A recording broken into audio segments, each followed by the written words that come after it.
Tonight, we're hunting Bigfoot. The facts, the lore, the wildest sightings ever, and I'm even sharing my own personal unexplained encounter at the end. Step inside the Disclosure Lounge with us. Hey, everybody. Welcome to the Disclosure Lounge. Hi, Cameron. How are you? Kelly, I can't believe that I'm sitting around talking about Bigfoot tonight.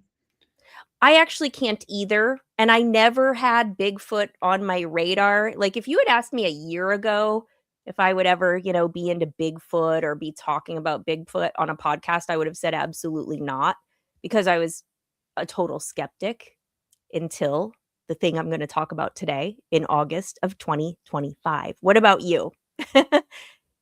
You know me. I mean, I don't believe most of the things unless I actually see it. I mean, I want to see a Bigfoot body, but you're actually the second person now that I know that has alleged to have had a Bigfoot encounter.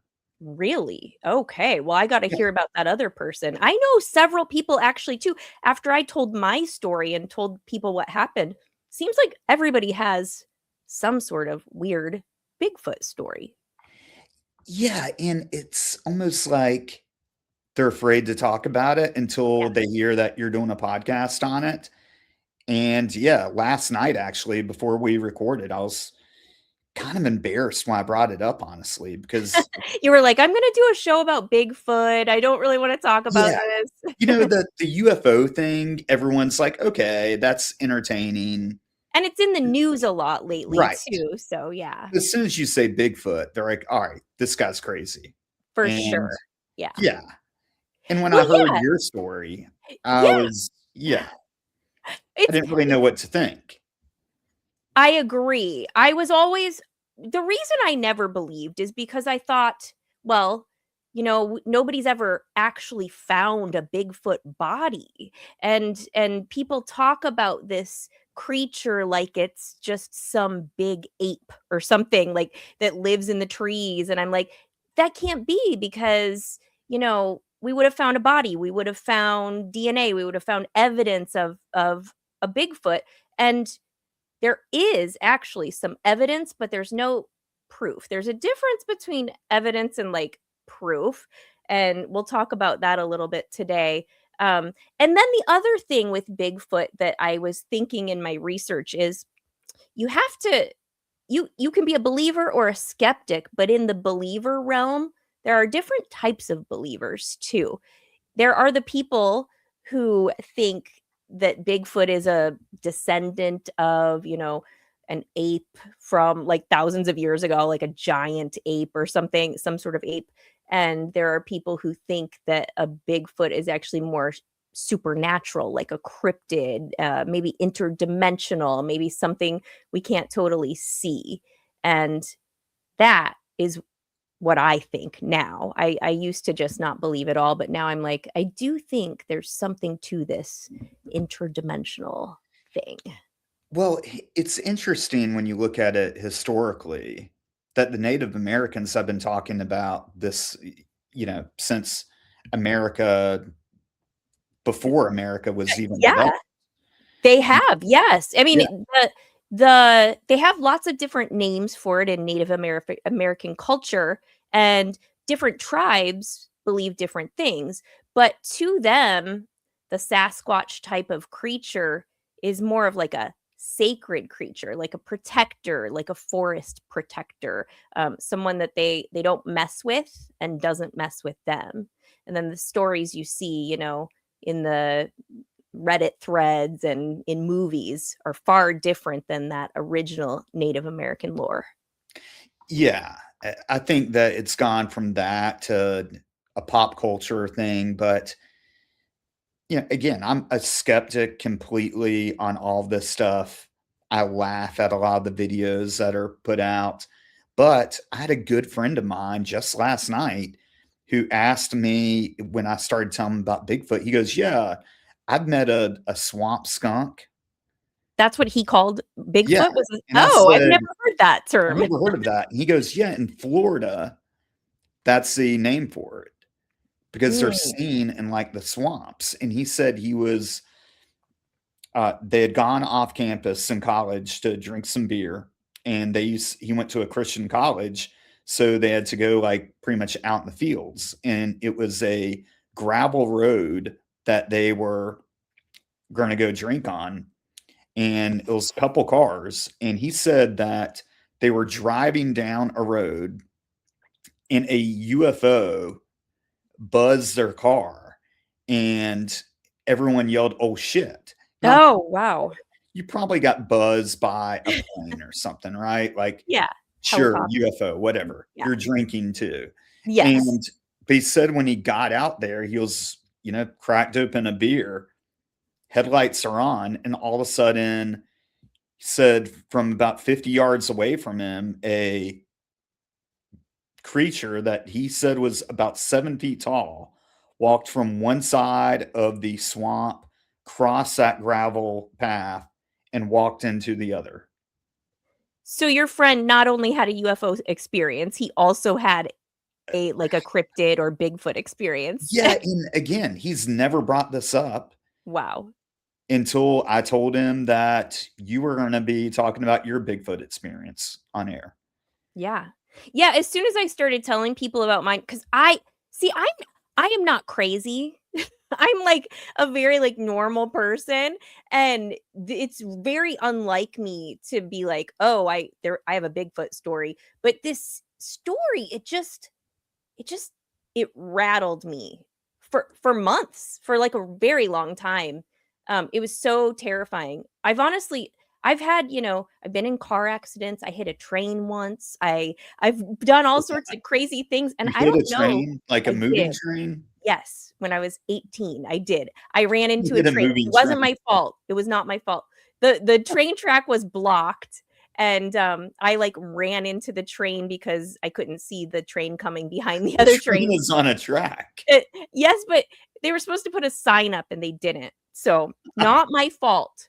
But I've had a lot of scary things happen to me, and that moment out at that campsite in August of 2025 is one of the scariest. And it sucks because, I can't even tell you Is it more exactly why. scary than a train coming at you, though? Yeah, I would say it was more scary than that. I had it was a different kind of fear. It was, totally different. It's Gotcha. so hard to explain, but hopefully at the end of the show, I can do a good job of explaining it.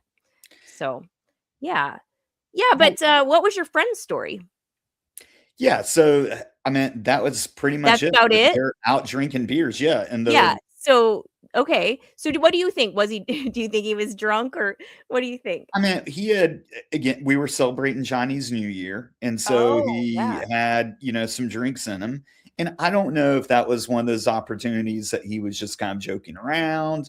Was he serious about it? He seemed sincere about it, and he even, like, diagrammed on a napkin the Oh, wow. layout of the area. Wow. Well, people frame thing as people frame things as a joke sometimes because they're embarrassed, or actually maybe even a little scared to take it super seriously. So, yeah, if he's Yeah, yeah, I believe it. and what's unique about experiences like that is that I think you're right that some people, when they see something that they don't believe that other people are going to believe, they don't feel comfortable talking about it because Yeah. they don't want to be the crazy person that talks about Bigfoot and gets hit by trains. Yeah. Well, like I said, I am sane. But after you do feel kind of alone because you had this crazy experience. You're like, was this all in my head?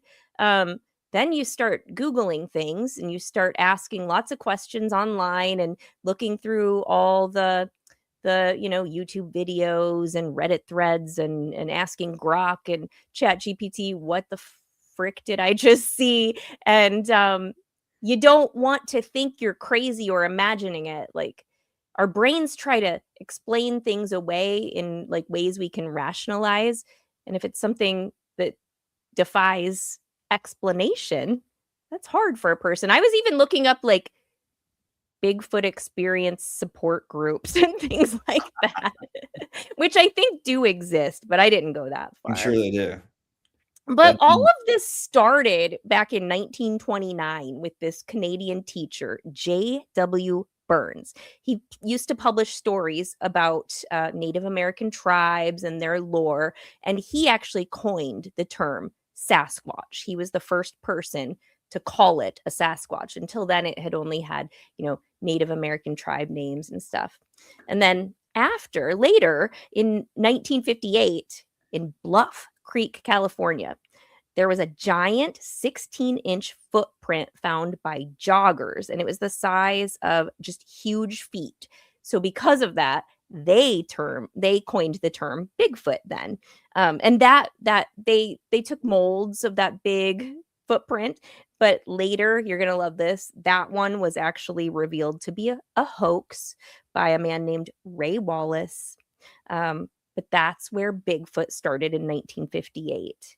And then a few years later in 1968, we've got the most famous footage of a Bigfoot ever made, the Patterson-Gimlin film. And it's a 59-second clip of they called this Bigfoot Patty. They thought this was a female Bigfoot for some reason. They called her Patty, and she's kind of like walking this wooded area, walks away, looks over her shoulder, and just disappears into the woods. And it's kind of crazy. I'll tell you a little bit about these people, Roger Patterson and Bob Gimlin, who filmed this. So Roger Patterson, he was actually a rodeo cowboy from Yakima, Washington, and he turned into a really enthusiastic Bigfoot researcher. He was just hell bent on finding a Bigfoot. He like obsessed over it. That was like his goal in life, was to find a Bigfoot.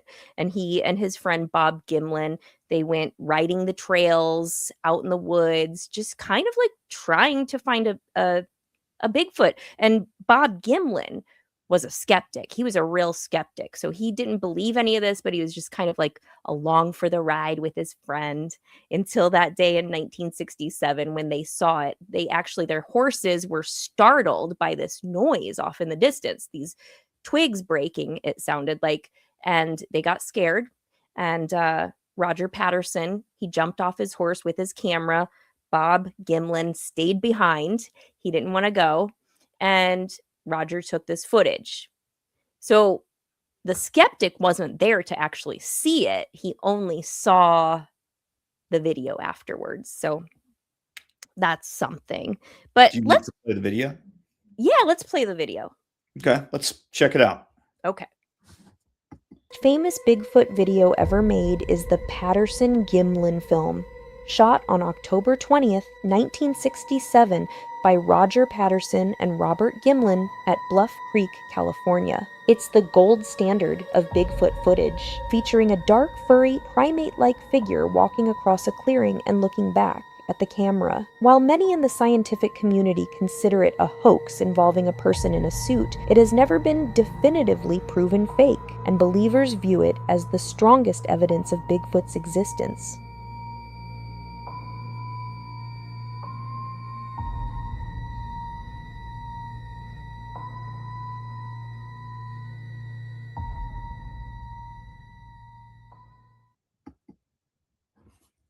Okay. That's it. What do you think about that? Honestly, I think that the guy that was the skeptic is gonna be the guy in the suit. That's why. Oh my goodness, that's a thing I haven't thought of. Okay. Yeah. Well, yeah, if you've got Maybe. 2 people, Yeah. you're riding a horse, and you happen to bring your camera with you, and that's in 1967, right? Mhm. So this isn't gonna be a small camera that you're bringing. Right, that's true. This is gonna be like a shoulder-mounted camera. Mhm. But, Cameron, professionals and experts have pored over this video. Everybody has looked over this video with a fine-tooth comb, and it's never been debunked. It's never been proven false. It's not been proven real either, but it's never been proven to be a fake. And there's a few reasons for that. They looked at like the muscle movement under the hair and the arm length proportions, the torso width, and people said it would be very hard to fake. And if it was a costume, they were like, there aren't any zipper lines. There's no seams. There's no wrinkling of material that's visible. And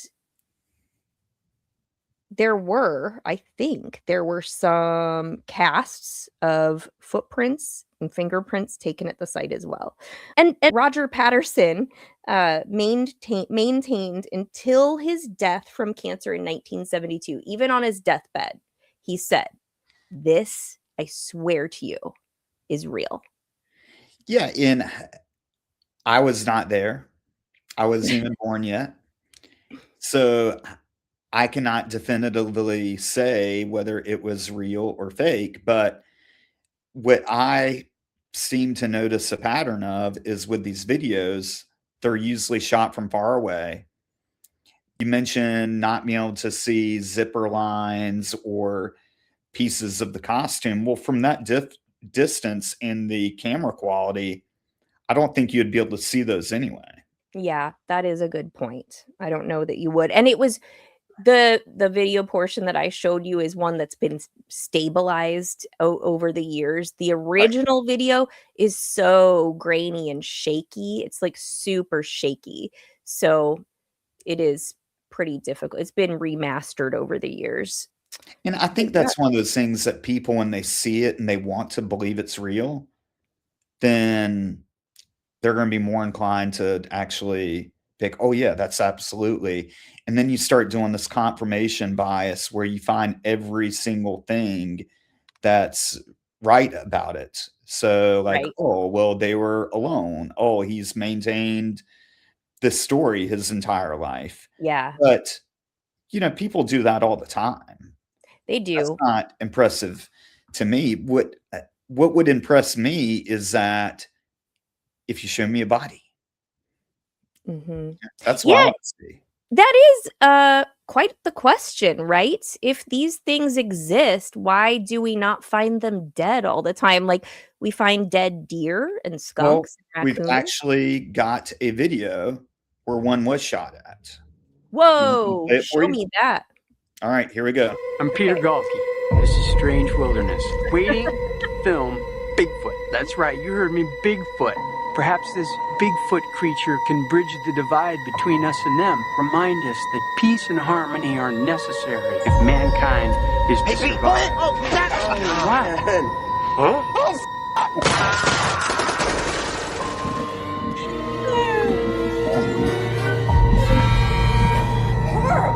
Nancy, do something!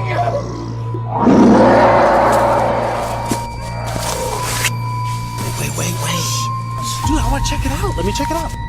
It's safer in here. What the fuck is that? Evelyn, no.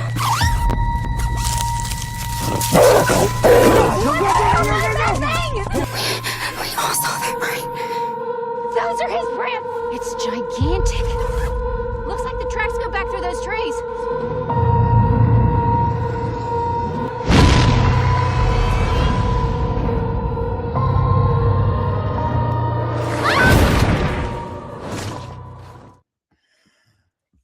Two different sides of the media, the way they convey Bigfoot. There are two very different ways they can convey a Bigfoot. Did So you like see any zipper lines, though? I did not in that. I No. mean, I thought Harry and the Hendersons, that's a classic movie, by the way, Yes. and probably what I associate with Bigfoot. Yeah. But I think that's a valid point, though, of if these things are real, why do we not have a dead Bigfoot to look at? Mm-hmm. It's so true. Especially since they've been seen in Florida. Yeah. And it's like, okay, how many animals in Florida will survive not being killed by people in Florida hunting? Because they'll shoot at anything. And Just other like- prey and predator, or I'm sorry, Yeah. other predators too, like gators and mountain Oh, yeah. lions and stuff like that. If they're living in the forests, in the trees, they would probably encounter all these predators unless they're interdimensional beings. Then they can just slip in and out as they need to. But some things I noticed in the video there. So there were two of those. Actually, Harry and the Hendersons, that clip, Harry, the Bigfoot, seems pretty vicious in that clip. But later in the movie, we find out that he's actually a little teddy bear and he's super sweet. And that's closer to the way the Native Americans thought of, I think, Bigfoot and those entities. Like they were protectors and peaceful. And then the first clip there, he was peaceful, but they shot at him anyway because we're scared. I mean, we don't know what these things are, right? We don't. If I saw a 7-foot tall Bigfoot, I would absolutely shoot at it too. That's what we do. Yeah. Yeah. I think that's a reasonable reaction. For sure, because you don't know what it's going to do to you. The other thing from that Harry and the Hendersons clip I saw was the daughter was like, oh, the smell. So that's a common thing with Bigfoot. Everybody reports this horrific smell associated with a Sasquatch. It's like a putrid, disgusting, just terrible smell.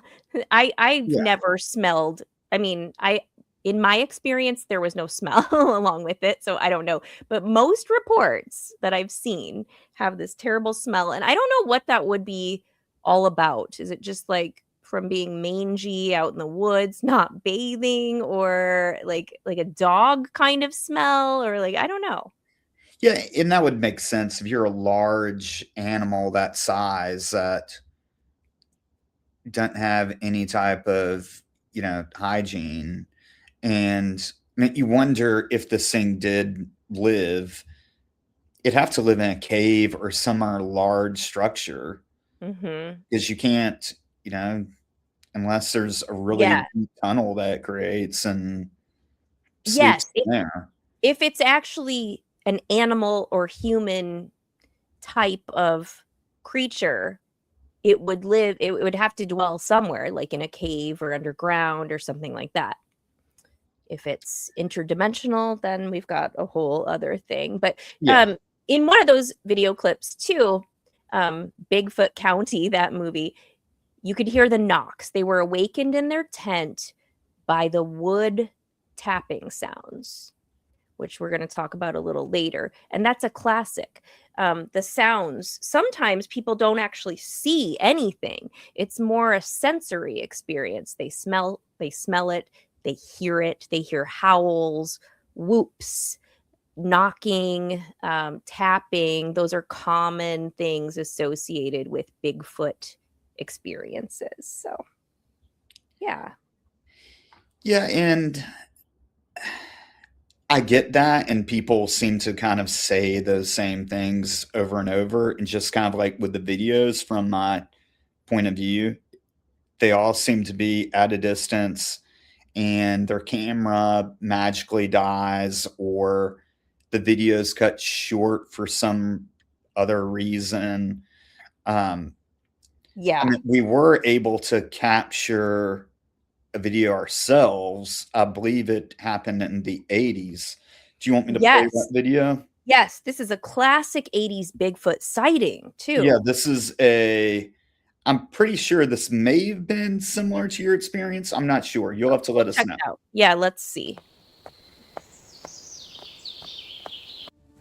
Finally, some alone time. This place is kind of creepy. I think I see something moving. Hello? I think someone's there.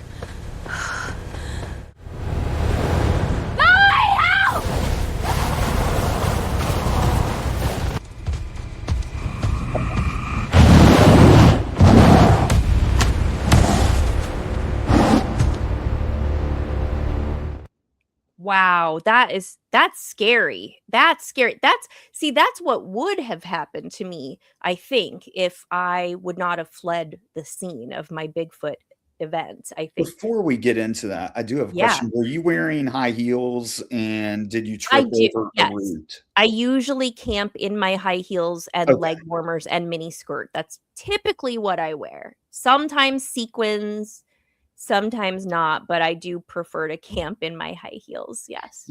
That would fit the narrative. And I think, that would actually make a really good YouTube video. Maybe this will improve our video by Yes. having those facts in there. Exactly. I should have done that. But yeah, no,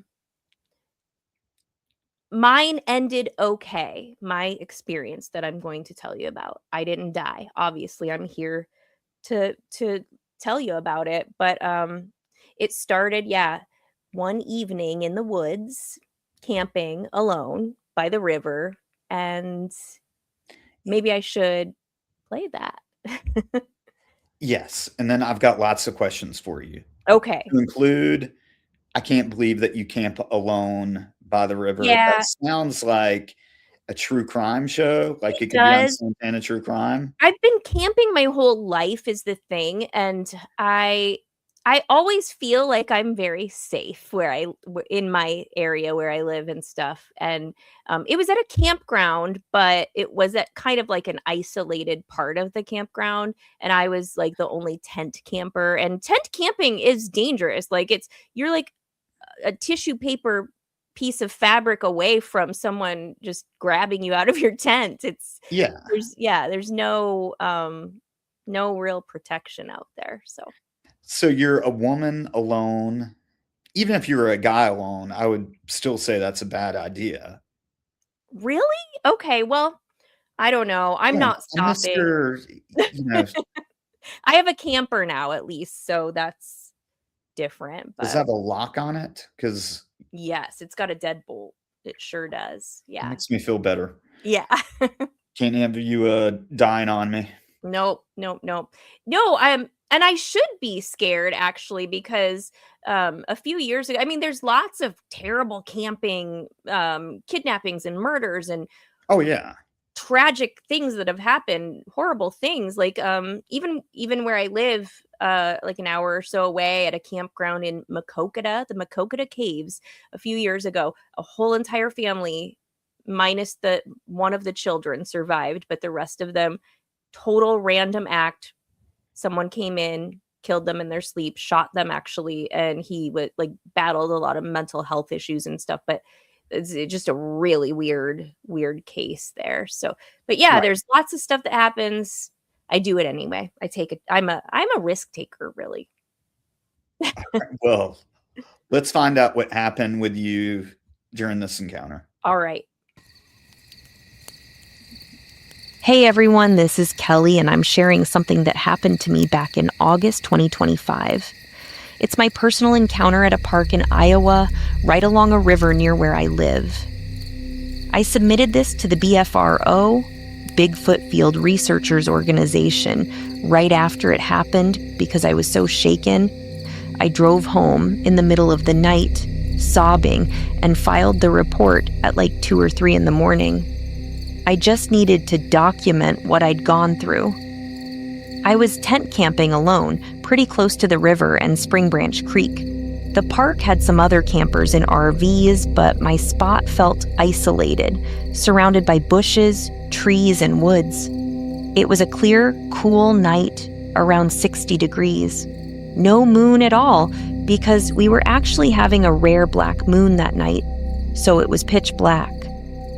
I'd gone to bed after taking some Milky Way photos earlier, and everything seemed normal. Then, right around 12:30 a.m., I woke up to these strange sounds. At first, I thought maybe branches falling on RV roofs or embers popping from a fire, but they were sharp, deliberate taps, like someone striking wood or the ground, possibly with a log. Tap, pause, tap. Not random. Rhythmic, almost patterned. They started about 100 feet away to the west, near the trout stream. Then they moved, slowly, steadily, along the park road toward the campsites. I could track them getting closer, louder, more distinct. By around 12:33, they were maybe 20 to 30 feet away. The rhythm picked up. Tap, pause, tap. It didn't sound like footsteps or a person messing around. It felt bigger, more powerful, resonant. No voices, no flashlights, no laughter, just these wood-on-wood knocks cutting through the night. The crickets and usual sounds seemed to disappear. All I heard was the knocks. Then they started circling my tent, within 10 to 20 feet. Starting from the roadside, moving left toward the woods, behind me by the riverbank, then around to my side, pausing, repeating, like something was tracing a perimeter around me. Each knock every 10 to 20 seconds, but so intentional, so purposeful. That's when the fear hit me. Real, primal terror. Complete terror on a level I've never felt before, and hope I never do again. Like my body knew this wasn't right. My heart was pounding out of my chest. I tried telling myself it was a deer, a raccoon, falling acorns in the oaks, but nothing fit. It was too organized, too vast, non-human. I sat up, shaking, frozen, grabbed my phone at 12:36 and texted my friend. I'm scared. I was too afraid of making noise inside my tent by calling, although I seriously considered calling 911. That's how scary this was. For what felt like forever, but was probably a minute, the knocks kept going right around me. Finally, survival kicked in. I couldn't stay in that tent another second. I felt like staying in my tent was too dangerous, like someone or something was stalking me. I unzipped the flap, peeked out, nothing visible in the dark, but the sounds were still there. I bolted, sprinted the 10 feet to my Jeep, no shoes, fumbled the keys, jumped in, locked everything, started the engine, and peeled out. I left everything, my tent, my sleeping bag, all my gear, even my purse and my wallet, all behind. The knocks faded as I drove away.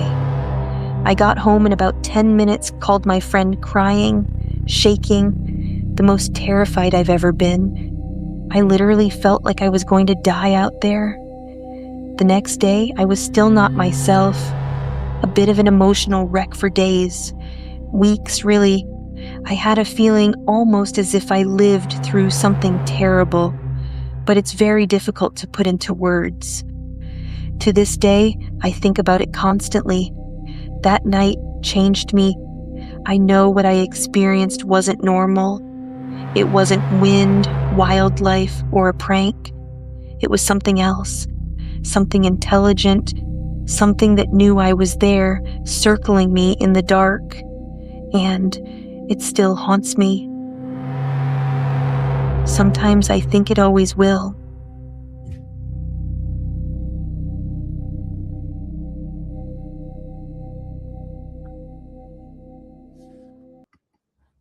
Well, that was a little dramatic, I think. But that's what I do. Questions about this. Okay. So is it common that, again, you're camping by yourself, Yeah. you're the only tent around, you're in the middle of the woods? Do you get freaked out a lot, or is this the only time that's happened? I do not get freaked out. In fact, it was a black moon, which was actually a weird element to this story. It was the rare black moon that night, so you couldn't see the moon. There was no moonlight whatsoever. It was super dark, which makes it really good for being able to see the Milky Way. So I was walking through the woods that night completely alone in the dark by myself, taking pictures. I wasn't scared. I don't get scared. I mean, I love to go stargazing and try to see the aurora from where I live and stuff like that. And I just don't get scared. I'm out on, gravel roads and doing all these things by myself all the time. I never get scared. So I wasn't scared. Like, I was not scared at all. But I did have this weird nightmare the night before, though, also when I was camping there, which made it so much stranger because I don't have nightmares usually. But I had a nightmare that this like demonic entity was like chasing me through the campground, and I woke up like yelling in my sleep alone in my tent. So that happened the night before, but I still was not scared. But I mean, I know it probably seems like there would be some psychological element to it where I was like on high alert or something like that, and that just wasn't the case. I made this amazing dinner. I sat by the campfire. I had my speaker going. I was just loving life and not at all expecting that to happen. So, yeah. So when you did get back to your house and you call your friend, do you say right away that Bigfoot was chasing you, or No, I didn't. I was like, I don't know what just happened.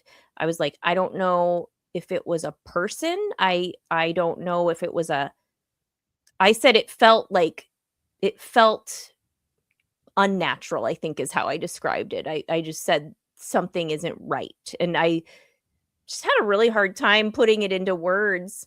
And then I got on my computer and I just started typing in kind of like keywords of what happened to me. And what popped up was, well, this sounds like a classic Bigfoot experience. So, yeah.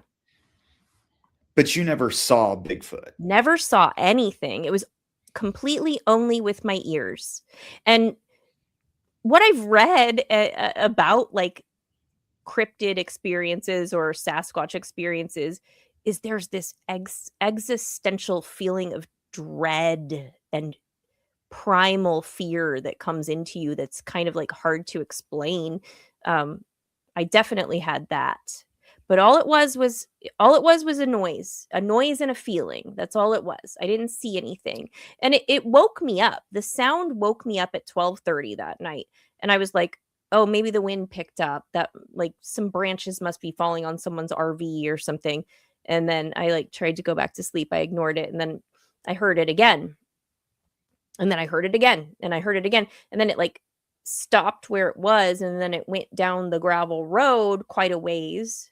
And then it started coming down like a path, like a straight line, and then around to the river, and then around my tent and around. And it just kept increasingly like getting closer. And it was like rhythmic, like every like 10 to 20 seconds, like 2 taps. And yeah, You know what would make sense is if this happened.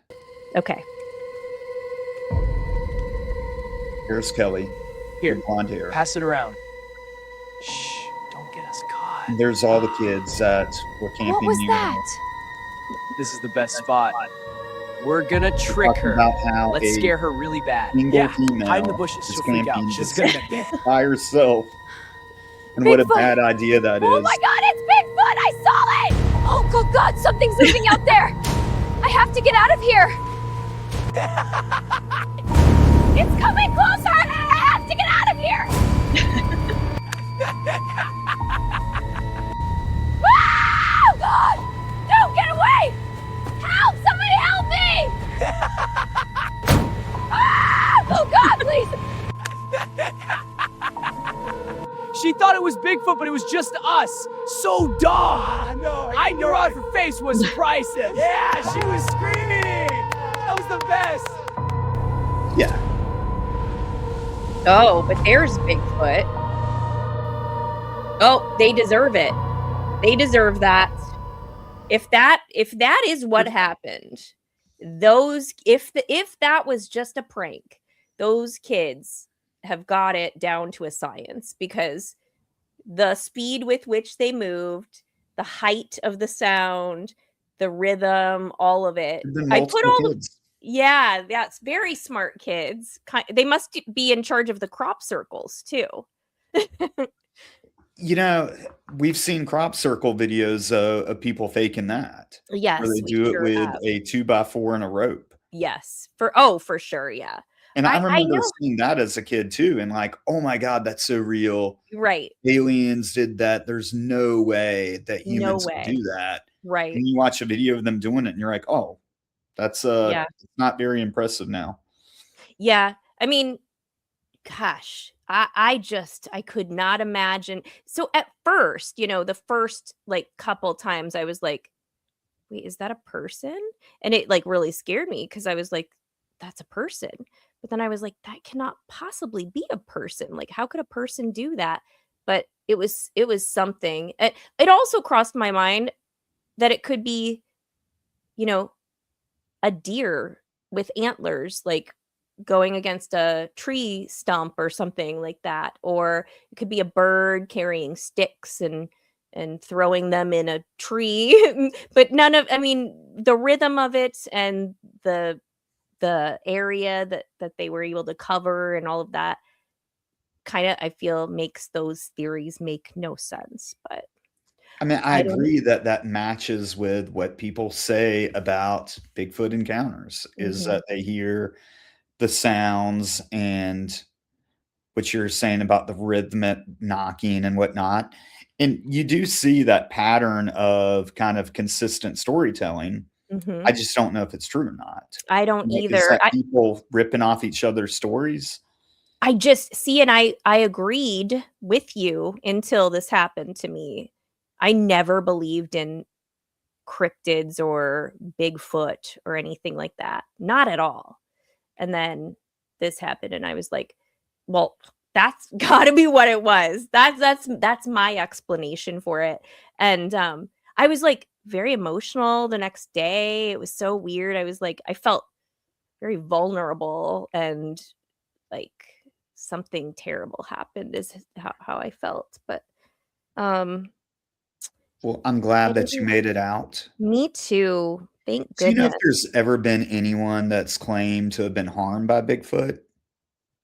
No, I don't think anyone's ever been harmed by a Bigfoot. Um, they just say, it's like a warning or they're being watched or warned to get out of an area or something like that. But I do not know of anyone. I know of claims of people being harmed by Bigfoot, like a case we're going to talk about soon. Um, Yeah, Teresa you're actually Beer right. case. Yeah. But I don't think there's been any like documented case of a death or an injury due to a Bigfoot because that would give us proof then, wouldn't it? We'd have, you know, hairs or DNA or something like that to Right. go by. So, and we And don't have that's what I any. found strange and interesting about the case we'll be talking about on Santana True Crime with Teresa is that someone actually claims that a 16-year-old girl was kidnapped by Bigfoot. Right. And Yeah. that is their alibi to the police. And what's crazy about that to me is that the community believed what he said. They went along with it. They were like, "Well, there is a history of Bigfoot in these areas, so yeah, she must have met her demise by a Bigfoot. It definitely wasn't you, a man who's like 3 times her age, Yeah, taking and her out alone on a mountain." No. the amount of time people spend searching for Bigfoot, Mhm. that kind of seems odd to me. Again, if I Mhm. would have seen Bigfoot, I'm sure I'd feel different about it. But Mhm. I don't know if part of it is that with communities like that, and they've got, a community store where you buy a Bigfoot t-shirt, if they're just trying to promote it, kind of like with Area 51, right? Yes. Where Oh, yeah. you can go Yes. and get your souvenir of, an alien. And whether you believe it or not, it's profitable for that store to sell you a shirt or, a $20 keychain with a UFO attached to it. Yeah, every area where there's been, mystery or a tragedy of some sort that turns into a ghost story and then turns into this urban legend and lore. And then somebody down the line is going to find a way to make a profit off of that, whether it's a ghost tour, a haunted house tour, yeah, like t-shirt, bumper sticker, keychain, whatever. Well, Yeah. and people have done that before. In 2008, I actually found a story where in Georgia, a guy named Matthew Witten and Rick Dreyer were promoting that they had a dead Bigfoot in a freezer. What? Oh my Yes. goodness. Okay. When they were, promoting this, I'm sure that they were trying to treat it like a circus attraction. And then, of course, they were able to rule it out after someone examined the body and determined that, of course, it was a costume stuffed, right? But Ugh, it wasn't even an animal, it was actually a costume. right, Wow. it was actually a costume. And then Pretty you great mentioned athletic. the footprints that Ray Wallace got caught doing in Yeah. Northern California. There's been other times when people have been caught too, as well as a guy in Minnesota. There's a Minnesota Iceman, they called it, which was an elaborate frozen creature Uh-huh. hoax. And again, you put a body or a costume in a big ice block, it's going to Mhm. look distorted. And it Oh, probably yeah. does look real to people that want to believe that's real. But, Yeah. like Yeah. I said, I've never seen one and I wasn't there when they saw it. Even the Patterson-Gimlin film, Roger Patterson had financial incentive to put this out into the world and promote it as a real Bigfoot sighting. He was in financial trouble, he needed money really bad, and I don't actually know if he made any significant amount of money on it. I watched a documentary, like, a year ago about it, and I wanna say he actually didn't, but, I'm really not sure, so but Yeah. yeah, like, the Amityville Horror, that was, like, some people say that they just, like, put that in the newspapers and stuff to try to, like, tell their story and make money off of it. Um, the Villisca Axe Murder House, they turned that Right. into a museum where you can spend the night, and I have twice. That would freak me out. And you're like, "Oh, yeah, I've been there a couple times." Yes, I've been there twice. I had a group of podcasters and, ghost hunters and psychics and stuff come with me, and we filmed some of it, and we spent the night, and actually, it was just a cozy house. It wasn't scary. I did not find it scary at all, but You know what's different about that for me is that with a ghost or a haunting, you're not expecting to see it right away. right, yeah. Like, if you Yep. drive by that house or walk in it in the daytime, you're like, "Oh, okay, it's an older house and whatnot." Yeah, But then you sit there and especially in the dark and your mind starts going and, yes. someone's telling you these stories, and I'm sure that a lot of people have seen things, but maybe they're looking at that shadow Yeah. It's in a different interpretation than they normally would mhm. if, they had no background on the house or what For happened. sure. Yeah, and your mind plays tricks on you. Your senses change when you lose one of them in the dark, so everything else is at, higher alert, and, but people have experienced things there. I personally really didn't, but other people have, and I say I didn't, I mean, there was weird stuff that happened, and we used Ouija boards, which I'm like, "Oh, that's why did we do that?" We used that, that was creepy. We used every kind of ghost hunting thing we could use, and, other people who have stayed there, though, one man claimed to have just, like, had this psychotic break because he said he was possessed by the killer, Hmm. and he, like, I think he stabbed himself in the chest or something while he was there. It was pretty wild. So, a lot of crazy stuff has happened, but yeah, these, everyone's out to make some money, right?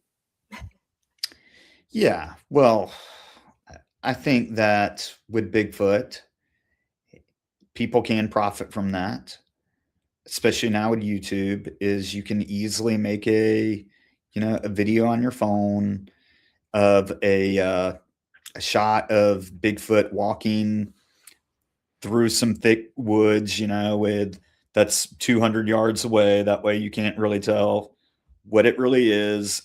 Make that claim, you put it on YouTube, and you're going to probably get monetized, right? Yeah, very well could. Yes. Yep.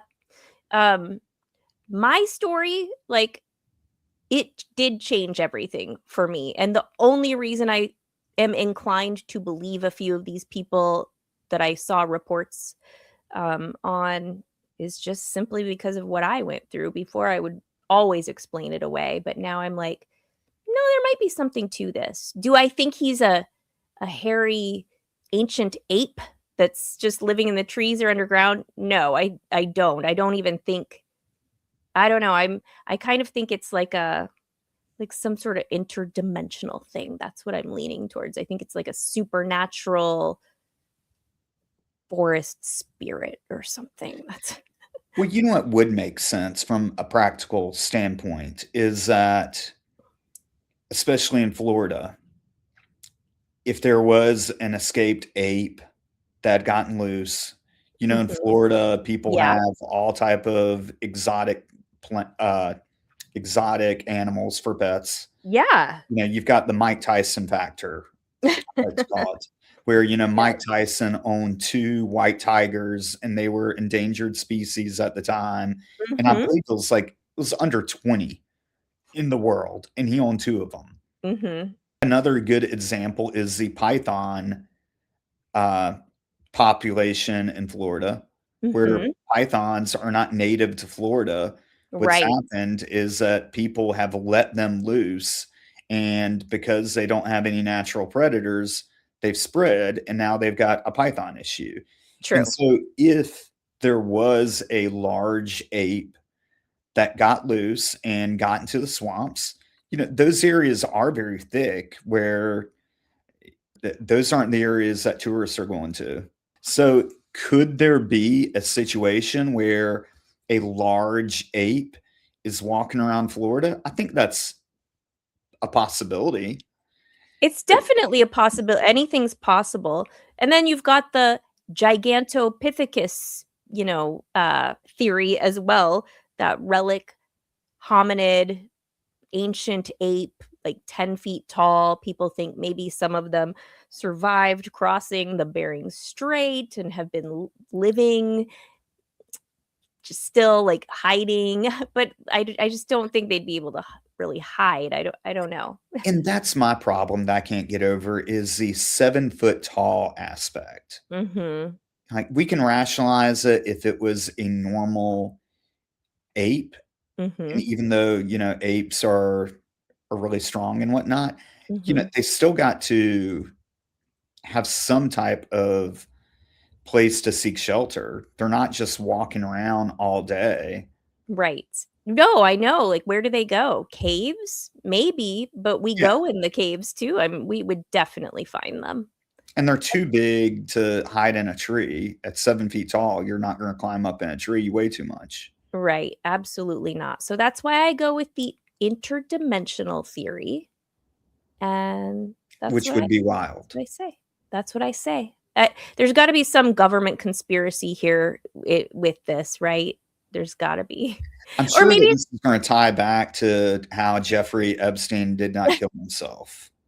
exactly. Like, maybe Bigfoot is just another species. There's these different species of aliens, and Donald Trump is going to tell us all about that very soon. So maybe we will find out. Maybe he's going to unveil all the secrets of the aliens, the cryptids, Bigfoot, Loch Ness Monster, Right. the Bermuda Triangle. Just bring it all. We want to know all of it. What I'm waiting for is a reporter's gonna ask him about the Epstein list, and he's gonna say, "Wait a minute, I've got to introduce you to someone," and Bigfoot walks out of the curtain and starts waving like Harry from the Hendersons. That would And then be an alien comes, and you know what? Everyone's like, "We'll forget about the list." it would be the ultimate distraction, but I don't think anything would really shock anyone anymore. So we've got we've got Yeah. And bad you people. called it. Yeah. Yes, I Gotta give you know. credit. See, we've got to have my brother on the podcast at some point because his wife is she describes him as just having a brain full of useless information. Now, I find it very interesting that he We'll have them knows both so on. many things. Yeah. Yeah, and for those that don't know what the hell we're talking about, in an episode that's going to air next after this one, Kelly actually predicted from information she received from her brother that Donald Trump would be making a speech in July of 2026 that aliens were real. Yes. Yeah, did I say, I think I said July, and it's coming earlier, but maybe he'll wait and disclose the rest of it later on in July. And my brother told me he thought it had something specifically to do with Roswell, and maybe it will, or maybe, it's just it'll be applicable to all UFO, UAP situations. I don't know. But yeah, he told me that. I think he follows a lot of these people, all of these YouTubers and podcasters who are into this kind of stuff. And he's also now like a member and he's like a contributor to Ryan Graves's organization. I think it's Americans for Safer Skies. skies. I think so. Yeah. So he's works with them a little bit. He didn't get information from them about this. This was just something he saw, but he's got his finger on the pulse of all that UAP stuff going on. So I'm like, what do you know, John? Tell me what you know. Yeah. I mean, I'd be interested in talking to him. Yeah. Yeah. So I can't convince you? You don't think Bigfoot's real, Cameron? I've still got to, you know what? I believe that you believe. I'll put it that way. Well, I'm my sure that story you is were real. so scared that Ugh. you absolutely believe that. And I get it. But from my skeptical point of view, you had a dream the night before about something horrific. Yes. That's already in your mind. Yep. And then you're hearing these noises around you and you're trying to determine what this could possibly be. And I'm sure your stress levels are starting to go up. And so what does your mind turn to? The last thing that you had that was a negative experience, which was this bad dream. And then you convince yourself that this is Bigfoot and you're in danger. And so at that point, you're in condition black and you're just trying to get out of there. That is true. But in the moment, I was not thinking the word Bigfoot. I will tell you that. I didn't think that until I came home and started looking things up online. But nevertheless, I mean, something happened to me out there. I don't know what it is. I know what I think. I think there's something weird going on in that area of those woods. And unfortunately, it's my favorite fishing spot. It's where I catch all my fish. So, but I go in the daytime. I don't go at night anymore. I'm glad you've got a camper with a lock on it. Yeah. Because I don't trust people. I don't either. I don't trust people. Bigfoot's probably safer than people. He's never hurt anyone. All right. Well, are we ready to wrap this up? Yeah, I think we are. All right. Well, Kelli, do you want to tell them about how they can support you? Yeah, you can follow me on Instagram at Kelli Brink. You can listen to my podcast, True Crime Sleep Stories, available on all platforms.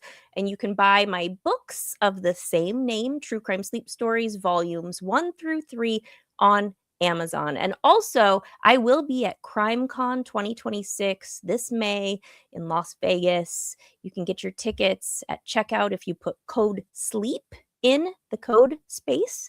You'll get a discount and I'll have a booth there. So come see me. Yeah. Congratulations. If you want to support me, you can buy my book, A Murder on Campus, A Professor the Cop in North Carolina's Most Notorious Cold Case. That is written by my brother and I, Brian Santana and I. And you should also go check out my podcast, Santana True Crime. We're going to be discussing a Bigfoot kidnapping. It's going to air on Tuesday, the day after this episode. So make sure that you check that out. Again, Santana True Crime. And also make sure that you like and subscribe to this channel. That's a way to keep track of us and you're getting the updates that you need. Kelli, thank you again. Yeah, thanks, Cameron. And I will see you next time in the lounge. All right. Good night. Good night.